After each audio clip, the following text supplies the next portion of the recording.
Altin Hajrit, Gjokës, Troplinit dhe Ramës, ka shumë biemra ky njeri. Armikut të egër të pluralizmit politik dhe të votës së lirë të shqiptarëve, drejtësia vonon, por nuk harron Sali Berisha. Kjo është letra që unë i lash, një monstre të votës së lirë të shqiptarëve, një monstre të vërtet të votës së lirë të qytetarëve shqiptarë, të cilin kushtetuta e detyron të hetoj krimin zgjedhor, dhe unë kam sot detyrimin të informoj se nga 43 dosjet shqyrtuara kanë penalizuar vetëm një.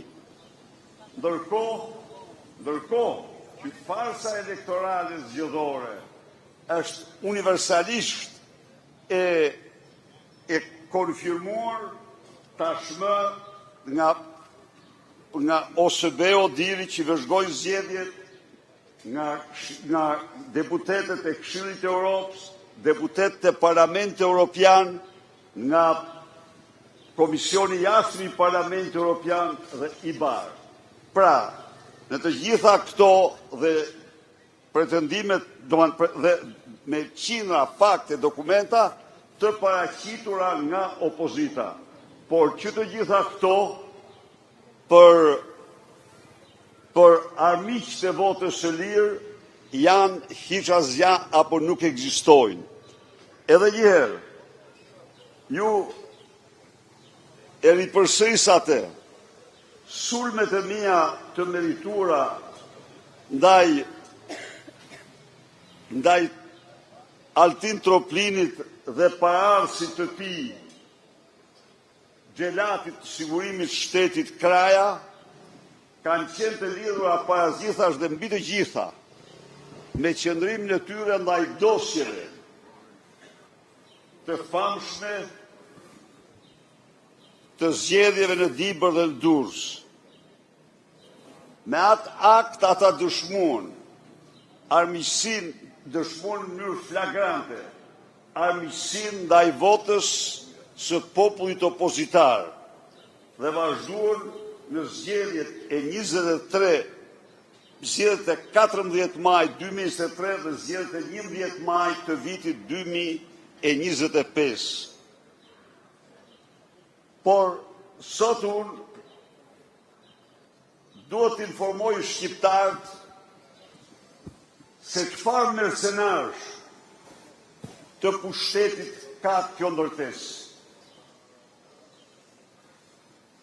Prej 3 vitesh, shqiptarët ndigjojnë dhe kanë dëgjuar takimin famëzin Aruba të përfaqësuesve të qeverisë shqiptare me klanet, me bost e karteleve të drogës.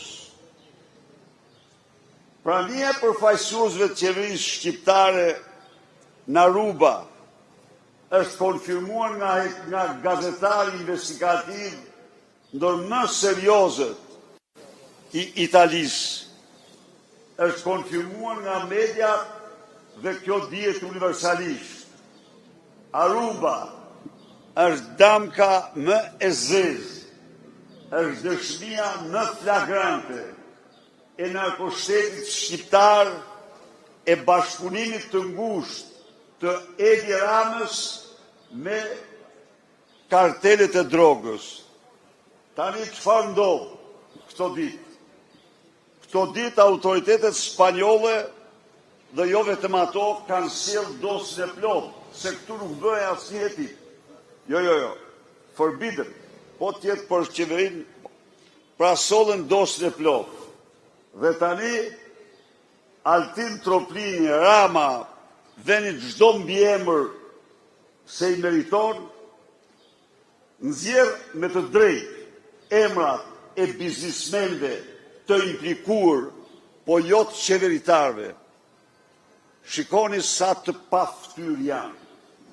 Shikoni se si këta mbrojnë. Kriminalët në zyrat më të larta të shtetit. A ka njeri që nuk e din sot se në charterin për në Aruba shkuan qeveritar? Kush ishin ata?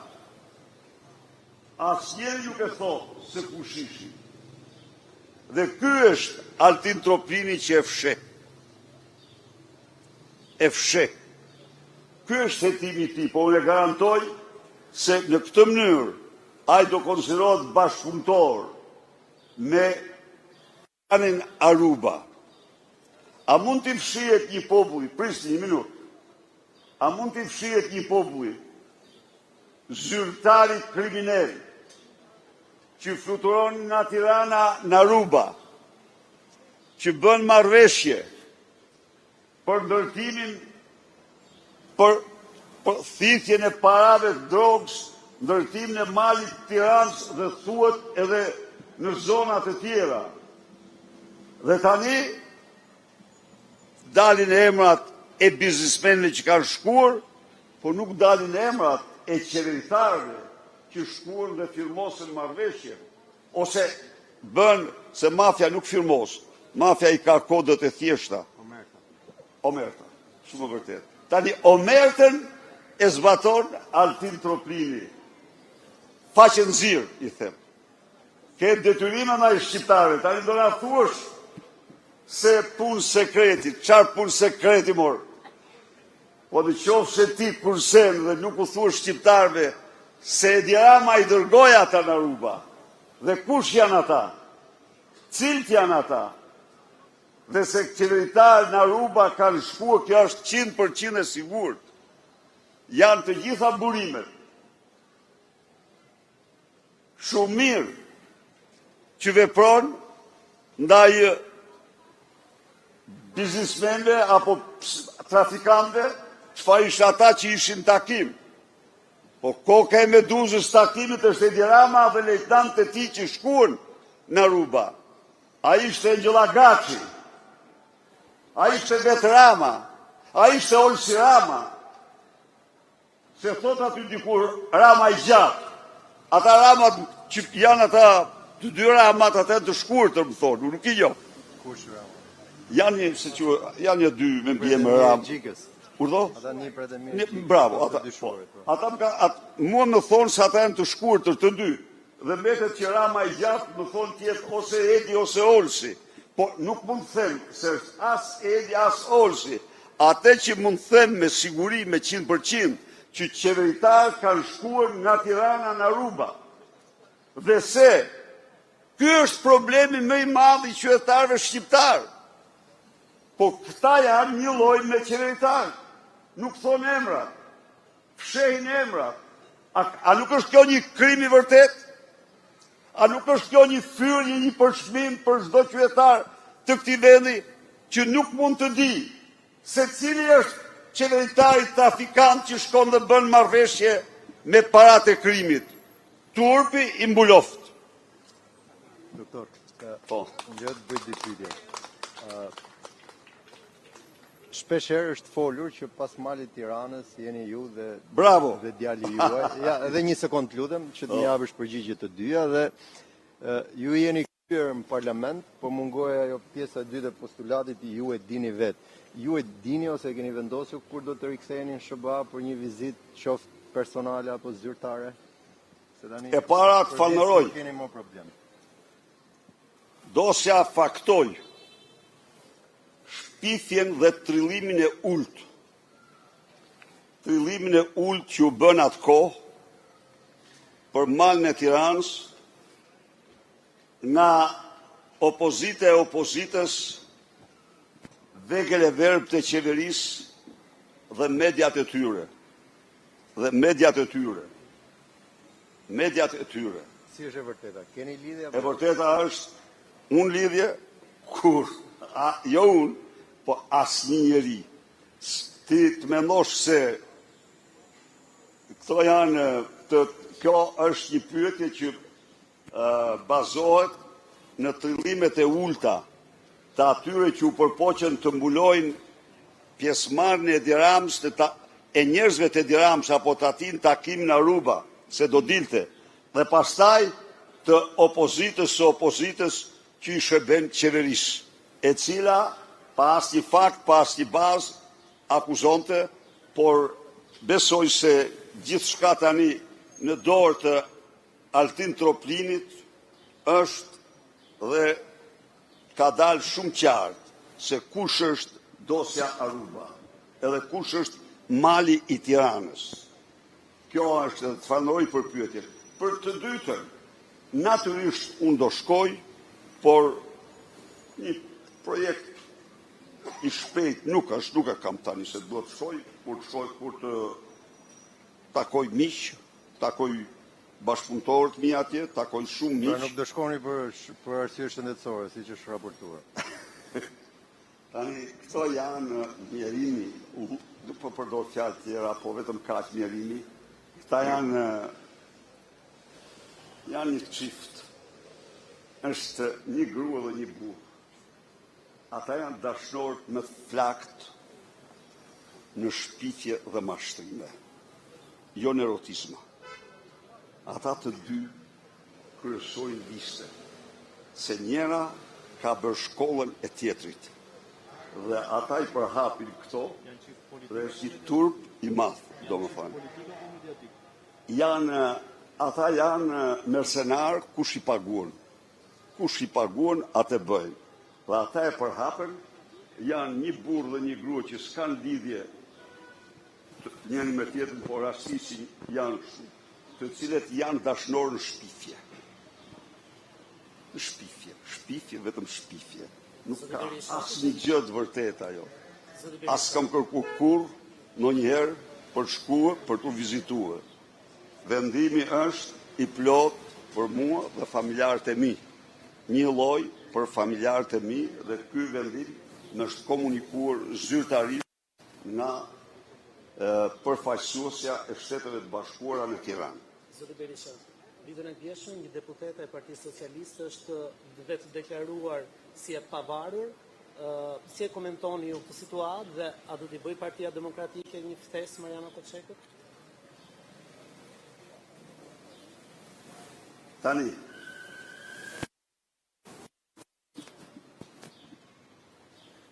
në qoftë se zonja Koçeku ka është larguar nga grupi për shkak të qëndrimit të Edi Ramës ndaj protestës, unë e përgëzoj atë.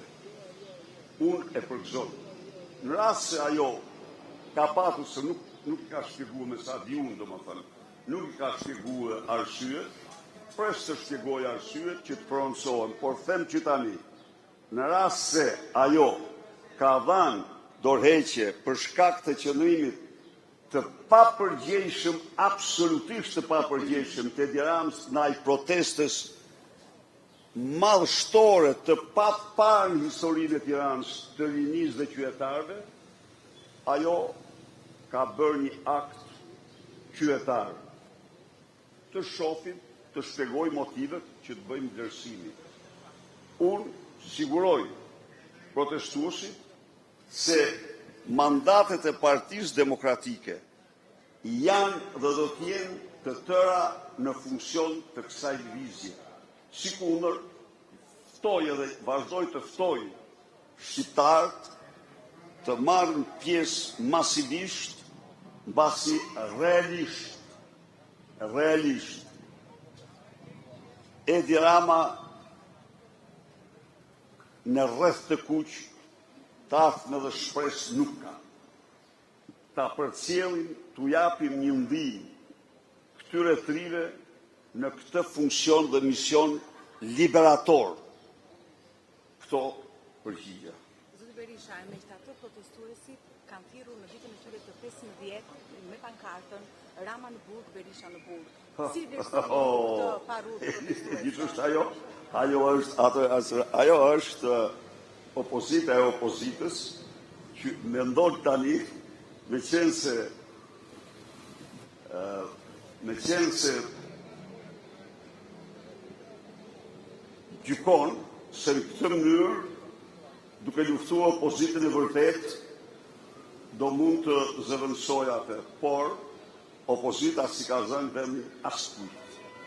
Ndaj dhe i ftoj qytetarë të vazhdojnë demokratët të marrin pjesë sa më masivisht në këtë protestë, të mos ndikohen nga një slogan i opozitës dhe që është të vërteta 2-3 sorosianëve. Dhe ti di mirë ato marrëdhëniet e mia me Soros, i ketë sata. Ja, i njëni vetë, s'ka nevojë të them unë. I njëni vetë aty. Ndaj dhe unë përshëndes shumë përzemërsisht ata qindra mijëra qytetarëve të ri, të cilët në fakt po shirojnë të vend nga diktatura më shëmtuar në disa aspekte e them këtu, edhe me damshme se sa ajo që për totalitarja, sepse kjo ka përzën 1.300.000 shqiptarë në 10 vite. Dhe kjo është një dam i tmerrshëm që donë të paktën në kurs normal 40 vite, minimumi 40 vite, për të kompensuar, dhe për këtë Edi Rama, kjo është një genocid i mirëfill, si mas konventës OKB-s, dhe Edi Rama meriton të gjykohet për genocid. Zoti Berisha, ju insistoni në kritikat tuaja ndaj prokurorit Akim Xhumani. Megjithatë, ky prokuror është pjesë e grupit hetimor në dosjen që akuzoruat si dosja Aruba. Pse e paragjykoni ju përderisa në këtë pashikuj dhe në këto materiale që ju i keni lexuar, rezultojnë të dhëna që hedhin dritë pikërisht me atë që është stërtën ndër vite dhe ndoshta në vazhdim ky grup hetimor do të jetë i tillë sa do të gërmoj edhe në element të politikës. Anila, Bashkëlidhur me ta. Anila, jemi sinqert. Kjo dosje shqiptarët dhe bota kishte nevojë më të madhe të fillonte me politikën. Me politikën. Se kjo është dëshmia, unë e kam thjesht për veten time, sepse unë kam qenë vitin 2017 e kthej që të paktën 500.000 herë kam denoncuar narkoshtetin. Por Aruba, me praninë e zyrtarëve, është dëshmia konkrete, se ti mund ta thuash sigurisht tonë, por dëshmia më flagrante, më konkrete e narkoshtetit, e bashkëpunimit të qeverisë së drogës. Dhe ky të parat që duhet i thoshte, mandatet e para të arrestit që duhet lëshonte, ka një popull, po ta spysin, këta fyën një popull të tërë, fyën inteligjencën, memorien, nërgjegjen e një kombi të tërë, duke i majtë në xhep zyrtarët e Edi Ramës, sepse janë vetë lakejt e Edi Ramës. S'mund t'i bësh një popull të mirë. Qytetarëve u thuhet se Aruba u mlodh në drejtimin e Engjëlla Gaçit apo tjetrit. Më fal, nuk e di tjetër se djemën, se thoja me porositë e Edi Ramës. Dhe kur thuheshin këto, shqiptarët më vjejsoheshin pastaj. Gjithçka. Kjo është, po kjo fshihet, dhe unë zbije kur dakord me këtë avokatëve. Ajo është një shërptorje e Edi Ramës, unë e kam denoncuar me 100 herë, dhe s'do doja kur ta denoncoja. E kam denoncuar, ajo është implikuar vetë në krimet. Ai ka fshehura. A ju kujtohet ju që ai shëtiste nga një zyrë në një zyrë, nga uluziu, faqeziu tek tjetri, që ma zjasti mandatin, të me zjatët mandatin. Do dini gjë, në histori, ata që kërkojnë zjatë mandatesh, ata janë absolutisht në qoftë se janë politikanë të lartë, janë diktatorë, në qoftë janë mercenarë të diktatorëve. Si mund të kërkoj, a ishtë një pyetje të ndryshoj kushtetuta për Altin Troplini. Se Altin Troplini kishte bashkëpunuar me krimin dhe tani duhet na kishte duhet të ta mbyllte jetën si prokuror. Ishte gjë që më ka revoltuar pas votës, kjo e dyta më shumë. Juve si lideri i opozitës, a ju mungon në bulevardi dëshmorët e kombit? Janë të gjitha aty, po të garantoj që aty janë, jo aq, sepse aty janë me qindra dhe mira demokrat, po kjo reale, dhe ju mund shkoni ta vërtetoni. Tani, po, edhe i ftoj prapë të shkoj, natyrisht, unë admiroj, kam admirimin më të madh për këtë protestë e para ose më fuqishmja protestë qytetare dhe rinore në kuptimin e mirëfillt të fjalës. Ata që përpiqen ta manipulojnë ca opozica, ata duken si miza në atë të kalit që kujton se të heq karrocën, thot Deni Diderot. Zoti Berisha, vetëm për koment. Po xhelozia, ndjeni që një protestë Ja, nuk ndjej. Jo, nuk ndjej xhelozi për puna, jo, nuk ndjej. Pse, ta them. Nuk ka asgjë për komb më të mbar, më të bukur se përgjegjësia qytetare. Përgjegjësia qytetare është tipari kardinal i njeriu të qytetëruar, i cili e kupton që nuk ka përgjegjësi vetëm për veten e tij, për familjen e tij, po ka për shkallën, ka për lagjen, ka për rrugicën, ka për vendin. Dhe këtë po e dëshmoj, dhe se kjo është një gjë e jashtëzakonshme. Unë kur s'unë kem për kunazi, e ndjek me admirimin më të madh. Po ju vetë do t'i vazhdojni protestën? Jo, sepse nuk është partjake, është po të shkoj unë sa do që të them qytetar, po nuk më të bëj diaramën, të them atë që s'është, unë jam partjak. Kjo është e vërteta, dhe unë nuk duhet kur që ato ngjyra që i kanë dhënë qytetar t'ja prekë dhe s'ka, çdo demokrat aty është pas një simbol partjak. Ta respektoj të mësohemi, të respektoj këtë dukuri madhështore të papar në Shqipëri. Lesh thot, ajo është i çmendur fashistët. Çfarë kanë me fashizmin ata? Kjo është protesta më paqësore, më e bukur, më paqësore që ka njohur Shqipëria në këtë. Ndaj dhe unë, po të mos kisha patur këto funksione, ditën natë do isha aty. Por nuk duhet që unë duhet të mbetet ashtu siç është, dhe jam i bindur që do fitoj. Dhe i them Edi Ramës, çfarë do që të bësh, je i pa shpresë. Ajo lëvizje është ta kapre biletën. Mos harro të kapre biletën. Mos e shtym atutje, mos shpik fashiste tjerë me radhë, turpi madh, qytetarë që protestojnë në mënyrë që nuk kanë këfut një lule. Nuk kanë këfut një lule. Edhe i quhen protesta fashiste, frim fashiste tjerë në radhë. Të në çmendurit e tij është i ka shpërthyer gjithë ajo arkeotipi jetërve të tij dhe i ka dalë Tovolin tani, po edhe sa ditë do ikë. Ju mbështetni idenë e qeverisë teknike? Plotësisht. Sigurisht që ajo protest ka kërkesa të drejta. Ata janë qytetarët e kanë të qartë që do të jetë vote e tyre e lire pa kontrolluar, që do të përcaktoj fatin e Shqipërisë.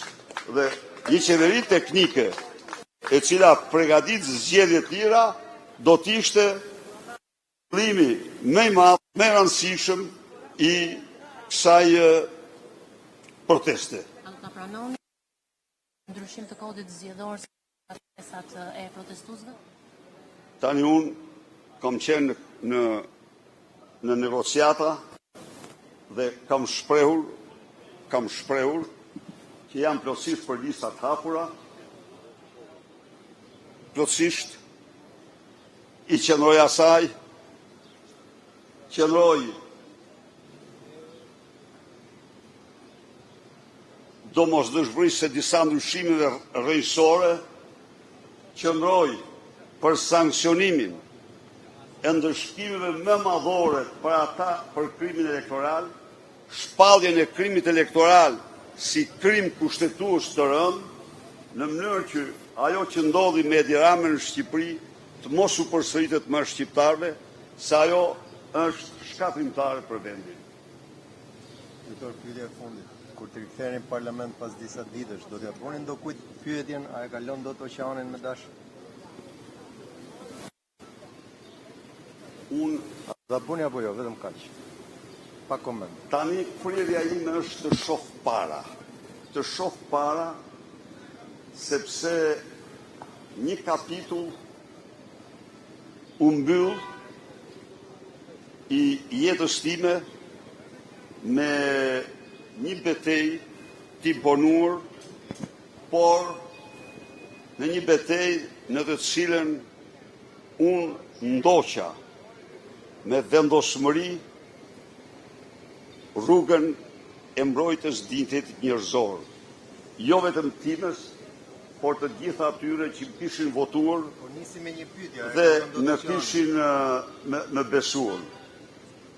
Mendoj se Edi Rams a do e kalosh apo jo Atlantikun në një kohë kur ai e keni marrë vesh po i përgatit lubis aratisjen. Po i përgatit absolutisht lubis largimin në një shtet tjetër. Këte e kam nga burime të mirë informuara. Janë burime të mirë informuara. Urdhë? Sepse mendon se mos po i sjellin në një flet arresti tjetër nga Spaku dhe ajo të gdhijet mes në një shtet tjetër, diku tjetër. Po kjo është tek një informim e kam nga burime të besueshme. E them këtu po. Ja u them këtu burime të besueshme. Nuk them dot 100% vërteta, se po, por burime që në vetë janë burime të besueshme. Janë serioze.